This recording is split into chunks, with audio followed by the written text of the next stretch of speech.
మనం చూస్తున్నాం. మన కరీంనగర్ చెందినటువంటి నలుగురు గర్ల్స్ మిస్ అయ్యారు. దాన్ని ట్రేస్ అవుట్ ఎట్లా చేశారు? ఏమైంది అసలు? మొన్న నైట్ 9వ తారీఖు రాత్రి అందాదా 1 గంటల ప్రాంతంలో కోతిరాంపూర్కి చెందినటువంటి ఒక ఫాదర్ వచ్చేసి మా యొక్క అమ్మాయి ఇద్దరు మరియు మా బంధువుల అమ్మాయిలు ఇద్దరు మొత్తం నలుగురు మైనర్ అమ్మాయిలు కనబడడం లేదని వెంటనే పోలీస్ స్టేషన్కి వచ్చి కంప్లైంట్ చేయడంతోనే వెంటనే మా క్రైమ్ టీం మరియు కన్సర్న్ సెక్షన్ ఇన్ఛార్జ్ శంకర్ అందరూ టీం అంతా కూడా పిటిషన్ డ్రాప్ చేసుకొని ఒక ఎఫ్ఐఆర్ ఇష్యూ చేసి వాళ్ళు ఎట్లా బయలుదేరారు, ఎట్లా వెళ్ళారు, వాళ్ళ యొక్క ఫోన్ నెంబర్స్ ఏంది, టెక్నికల్ డేటా మొత్తం శోధించి వాళ్ళని ఇనిషియల్గా మనం కరీంనగర్లో బస్ స్టాండ్ నుండి వరంగల్కి వెళ్ళినట్టుగా ట్రై చేసినాము సీసీ కెమెరాల ద్వారా.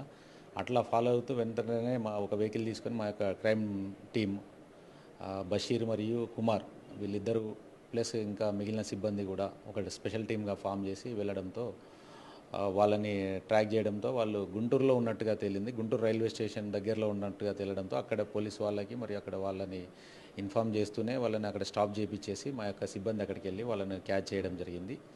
ఇనిషియల్గా వాళ్ళతో మాట్లాడితే తెలిసింది ఏంటంటే వీళ్ళు ఎప్పుడు తరచూ ఫోన్ ఛార్జింగ్ పెట్టడంతోనే ఫోన్ పడుకున్న సమయంలో కానీ తల్లిదండ్రులు బిజీ ఉన్న సమయంలో ఫోన్ తీసుకొని మాట్లాడడం కానీ ఫోన్లో ఇన్స్టాలో కానీ ఇతర సోషల్ మీడియా యాప్స్ యూజ్ చేయడంతో తల్లిదండ్రులు మందలిస్తూ ఉన్నారు. ఈ మందలించడంతో ఇంట్లో నుండి వెళ్ళిపోదామని చెప్పేసి ఇంట్లో నుండి వెళ్ళిపోవడం జరిగిందని తెలియదు.